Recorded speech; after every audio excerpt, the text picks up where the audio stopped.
Assalamualaikum warahmatullahi wabarakatuh. Sahabat semua, mari kita buka kisah penuh misteri dan ramalan leluhur tentang hadirnya Satrio Piningit, sang pemimpin sejati yang tak terlihat di media, namun diakui oleh hati rakyat.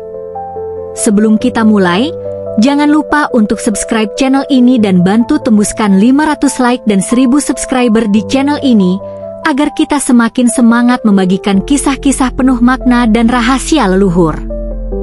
Dalam jagat modern, media menjadi mata bagi manusia.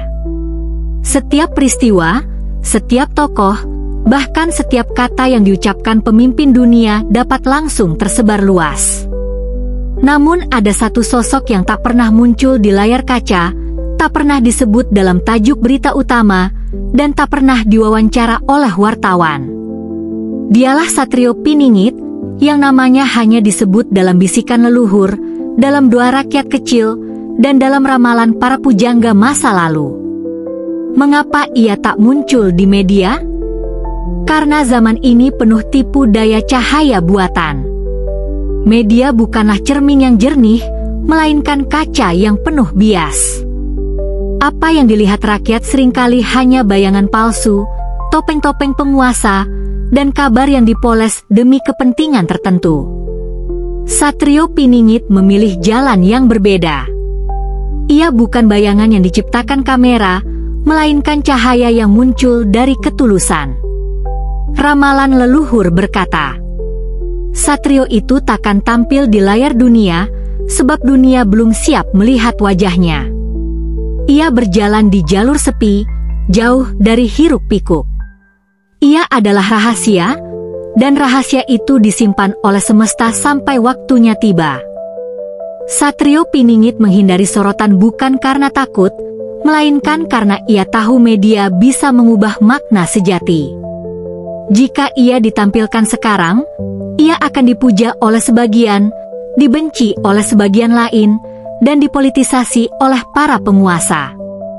Maka semesta menutupi langkahnya, agar ia tumbuh dalam keheningan, sampai tiba waktunya rakyatlah yang memanggil. Namun meskipun wajahnya tak pernah muncul di layar, getaran keberadaannya sudah dirasakan oleh hati rakyat. Di desa-desa terpencil, di kota-kota penuh sesak, bahkan di tanah perantauan, ada jiwa-jiwa yang merindukan hadirnya pemimpin sejati. Mereka tak tahu siapa namanya, tak tahu dari mana asalnya, namun mereka yakin bahwa akan datang seseorang yang membawa keseimbangan. Media hanya bisa menyiarkan apa yang terlihat, tapi hati manusia bisa menangkap apa yang tersembunyi. Maka kelak, Satrio Piningit bukanlah pemimpin yang diperkenalkan oleh berita, melainkan pemimpin yang dikenali oleh getaran nurani. Seperti fajar yang perlahan merekah, ia tak perlu diumumkan. Rakyat akan melihat tanda-tanda, bukan di layar kaca, tapi di sekitar kehidupan mereka. Akan ada ketenangan, keberanian, dan harapan baru yang muncul. Dan pada saat itu, rakyat tahu, inilah dia yang lama ditunggu. Rakyat seringkali tak mengenal wajahnya, tak tahu di mana ia berada, dan bahkan tak bisa menyebutkan namanya. Namun, jauh di dalam hati, ada keyakinan yang tak bisa dipadamkan, bahwa Satrio Piningit ada, hidup, dan sedang dipersiapkan oleh semesta. Di tengah hiruk-pikuk zaman, rakyat kecil sering berbicara dengan bahasa sederhana. Mereka tidak menyinggung teori politik, tidak pula memikirkan strategi besar. Namun dalam doa mereka, selalu ada kerinduan akan pemimpin sejati. Kerinduan itu seperti api kecil yang tak pernah padam, meski angin badai zaman terus berhembus. Leluhur Jawa pernah menuturkan, suara rakyat bukan sekadar kata-kata, melainkan getaran jiwa yang naik ke langit. Dari suara itu lahirlah panggilan takdir. Maka pemimpin sejati tak dipilih oleh suara terbanyak, melainkan dipanggil oleh jeritan hati yang paling dalam. Bisikan hati rakyat ini bukanlah kebetulan. Ia lahir dari luka panjang, ketidakadilan, ketertindasan, kesenjangan, dan janji-janji yang tak pernah ditepati oleh penguasa. Setiap kali rakyat tertipu oleh bayangan pemimpin palsu, semakin kuat kerinduan akan yang sejati.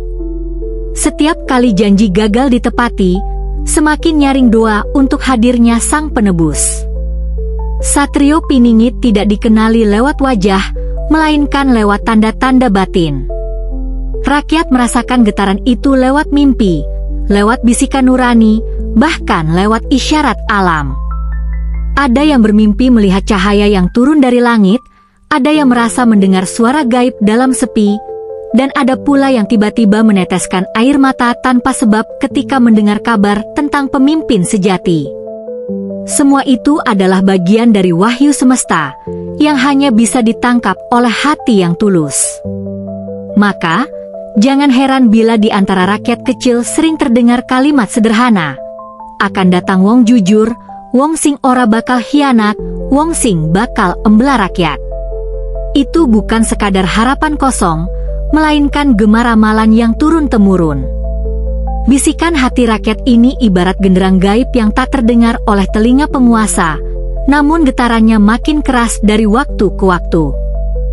Para elit mungkin sibuk memperdebatkan kursi dan jabatan, namun di bawah sana, di hati rakyat, sudah lahir panggilan yang lebih besar daripada sekadar politik. Dan inilah yang membedakan Satrio Piningit dari semua pemimpin dunia. Ia tidak datang karena diangkat oleh media, tidak pula karena dipromosikan oleh kekuasaan. Ia datang karena hati rakyat sudah lama merindukannya. Rakyat akan mengenalnya bukan dari kata-kata, melainkan dari rasa yang tak bisa dibohongi. Ketika hati rakyat serentak bergetar, tanpa perlu diumumkan, mereka tahu, inilah dia. Tidak ada yang lebih misterius daripada cara semesta menjaga rahasianya. Seperti mutiara yang tersembunyi di dasar samudra, atau cahaya bintang yang hanya tampak ketika malam benar-benar gelap, demikianlah keberadaan Satrio Piningit. Ia disembunyikan, bukan tanpa alasan, melainkan karena waktu belum sampai pada takdirnya. Para pujangga leluhur berbisik dalam tembang-tembang kuno. Wong kang didelikake, dudu tanpa guna. Ia dipingit, amarga donya durung waskitha. Yen wayahe wis teka, bumi dhewe sing bakal nglairake. Orang yang disembunyikan bukan tanpa tujuan. Ia dipingit, karena dunia belum bijak. Jika saatnya tiba, bumi sendiri yang akan melahirkannya. Dalam pandangan ramalan, dunia sekarang masih dalam pusaran kegelapan. Kekuasaan dikuasai nafsu, kebenaran tertutupi oleh kebohongan, dan keadilan terkubur oleh kepentingan. Jika Satrio Piningit muncul di masa ini, ia akan dihancurkan oleh arus deras kepalsuan. Maka semesta menutupinya, melindunginya, dan membiarkannya tumbuh dalam bayangan. Seperti biji yang tertanam dalam tanah, ia tak terlihat oleh mata. Namun di kedalaman, ia sedang mengumpulkan kekuatan.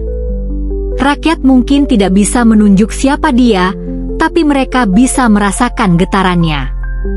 Itulah alasan mengapa ia lebih kuat daripada tokoh-tokoh yang diumumkan oleh media.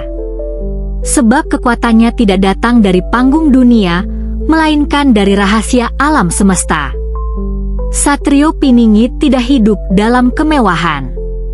Ia mungkin berada di tengah rakyat biasa, mungkin berjalan di jalanan yang sama, atau bahkan duduk di warung kecil sambil menatap langit.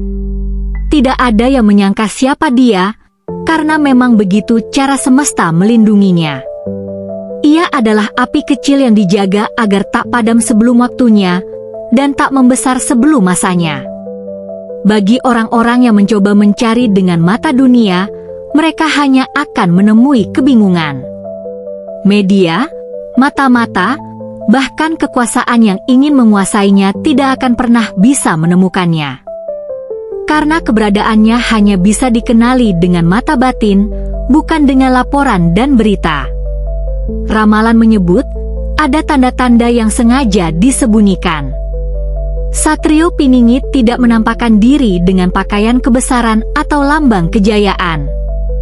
Justru kesederhanaannya yang membuat ia tak dikenali. Ia bisa saja dianggap orang biasa, bahkan mungkin diremehkan. Tetapi di balik itu, semesta sedang menyimpannya, menunggu hingga waktunya tepat. Inilah rahasia besar, semesta tidak pernah salah waktu. Saat penderitaan rakyat mencapai puncak, saat keadilan benar-benar hilang, dan saat dunia berada di ambang kehancuran, tabir itu akan dibuka. Yang selama ini dipingit, akan dipertontonkan. Yang selama ini tersembunyi, akan bangkit.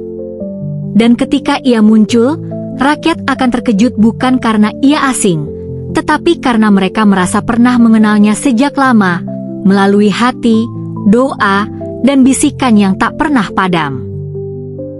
Alam semesta bukan sekadar panggung tempat manusia berjalan. Ia adalah kitab besar yang penuh dengan tanda. Bagi mereka yang peka, setiap angin, setiap gerhana, setiap hujan, bahkan setiap gemetar bumi adalah isyarat dari takdir. Dan dalam ramalan leluhur, ketika Satrio Piningit mulai mendekati waktunya, alam pun akan bergetar memberikan tanda. Pujangga kuno menuturkan dalam suluk-suluknya. Nalika lintang katon kidung, nalika rembulan kelangan cahya, nalika bumi kerasa ora wajar, iku pratanda jagat arep nglairake juru kawilujengan. Ketika bintang tampak aneh, ketika bulan kehilangan cahaya, ketika bumi terasa tak wajar, itu pertanda dunia hendak melahirkan sang penyelamat. Tanda-tanda itu bukan sekadar mitos. Gerhana, gempa, banjir besar, atau angin ribut yang melanda negeri sering dimaknai sebagai cara semesta berbicara. Ia seakan berkata bahwa ada sesuatu yang sedang disiapkan di balik tirai gaib. Bukan hanya bencana, tapi juga kejadian yang tak biasa. Tiba-tiba rakyat kecil bisa bersatu dalam doa, tiba-tiba suara kebenaran terdengar lebih keras meski dibungkam, tiba-tiba orang-orang bermimpi serupa tentang cahaya dari timur. Semua itu adalah pertanda gaib bahwa semesta tengah mengatur panggung besar. Satrio Piningit sendiri, meski tersembunyi, akan ikut merasakan tanda itu. Jiwanya akan gelisah, seolah mendengar panggilan yang tak bisa ia tolak. Ia mungkin masih berjalan seperti orang biasa, tapi di dalam hatinya, suara semesta sudah membisikkan, waktumu akan segera tiba. Allah menyambutnya bukan dengan pujian, tapi dengan gejolak. Sebab lahirnya pemimpin sejati sering diawali dengan badai besar. Ibarat fajar, sebelum cahaya merekah, langit justru tampak paling gelap. Begitulah dunia menjelang hadirnya sang penyelamat. Namun di balik kegelapan itu, ada harapan. Rakyat kecil yang peka akan merasakan ketenangan batin di tengah kekacauan. Mereka mungkin berkata, "Ya, ini saatnya." Bukan karena mereka tahu siapa sosoknya, melainkan karena hati mereka menangkap getaran semesta. Dan ketika tanda-tanda itu semakin jelas, media mungkin sibuk memberitakan bencana, politik, atau kekacauan. Namun yang tak mereka sadari, semua itu hanyalah pengantar untuk membuka jalan. Jalan bagi yang telah lama dipingit untuk akhirnya muncul ke hadapan rakyat. Satrio Piningit tidak akan diarak oleh berita, tetapi oleh tanda alam. Fajar akan bersaksi, langit akan ikut menyala, dan bumi akan berguncang bukan untuk menghancurkan, melainkan untuk menyambut. Maka ramalan berkata, ketika rakyat merasakan tanda, jangan ragu. Sebab tanda itu bukan sekadar kebetulan, melainkan salam dari semesta, bahwa penantian akan segera berakhir. Tidak ada pengumuman dari media, tidak ada pesta politik, dan tidak ada panggung megah yang memperkenalkan siapa dia. Namun ketika waktunya tiba, rakyat akan mengenalnya dengan cara yang tak bisa dijelaskan oleh logika duniawi. Hati rakyatlah yang lebih dulu mengakui Satrio Piningit. leluhur menuturkan, sing sejati ora perlu diumumake. Wong akeh bakal ngerti saka rasa, ora saka tembung. Yen rasa wis pada suara, jagat ora bisa ngelak. Yang sejati tak perlu diumumkan. Orang banyak akan tahu dari rasa, bukan dari kata. Bila rasa sudah serentak, dunia tak bisa mengelak. Rakyat kecil, yang selama ini paling sering terluka, akan menjadi saksi pertama. Mereka akan merasakan perubahan dalam hati.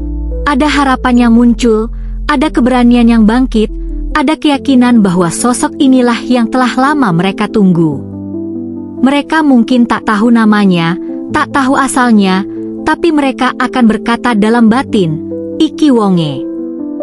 Pengakuan itu tidak serentak diumumkan, melainkan tumbuh perlahan. Dari mulut ke mulut, dari doa ke doa, dari mimpi ke mimpi. Sampai akhirnya, seperti air yang mengalir menjadi banjir, pengakuan itu menyatu dalam satu arus besar. Rakyat bersatu tanpa perlu disuruh, karena hati mereka telah lebih dulu dipersatukan oleh takdir. Media, politik, dan kekuasaan mungkin mencoba mengabaikan atau bahkan menentang. Tetapi mereka tak bisa melawan arus hati rakyat. Sebab inilah kekuatan yang tak bisa dipalsukan. Kekuasaan bisa membeli suara, tapi tak bisa membeli nurani. Dan ketika nurani bersatu, itulah saat lahirnya pengakuan sejati. Satrio Piningit tidak akan datang dengan janji manis atau kata-kata indah. Justru kesederhanaannya yang membuat rakyat yakin. Ia tidak berbicara tentang kekuasaan, tapi tentang keadilan. Ia tidak menawarkan kemewahan, tapi menyalakan harapan. Ia bukan sosok yang diminta untuk dipercaya, melainkan sosok yang dengan sendirinya dipercaya, karena rakyat merasakan ketulusan itu dalam darahnya sendiri. Ramalan berkata, ia akan dikenali tanpa diperkenalkan. Bukan karena ia bersuara lantang, tapi karena rakyat merasakan getarannya. Bukan karena ia tampil di layar, tapi karena wajahnya sudah ada di hati rakyat sejak lama. Saat itulah dunia akan berubah. Media yang selama ini membungkam akan terpaksa menyorotnya. Para penguasa yang selama ini meremehkan akan terpaksa mengakuinya. Namun jauh sebelum semua itu, rakyat sudah lebih dulu menerima bahwa inilah pemimpin yang ditunggu.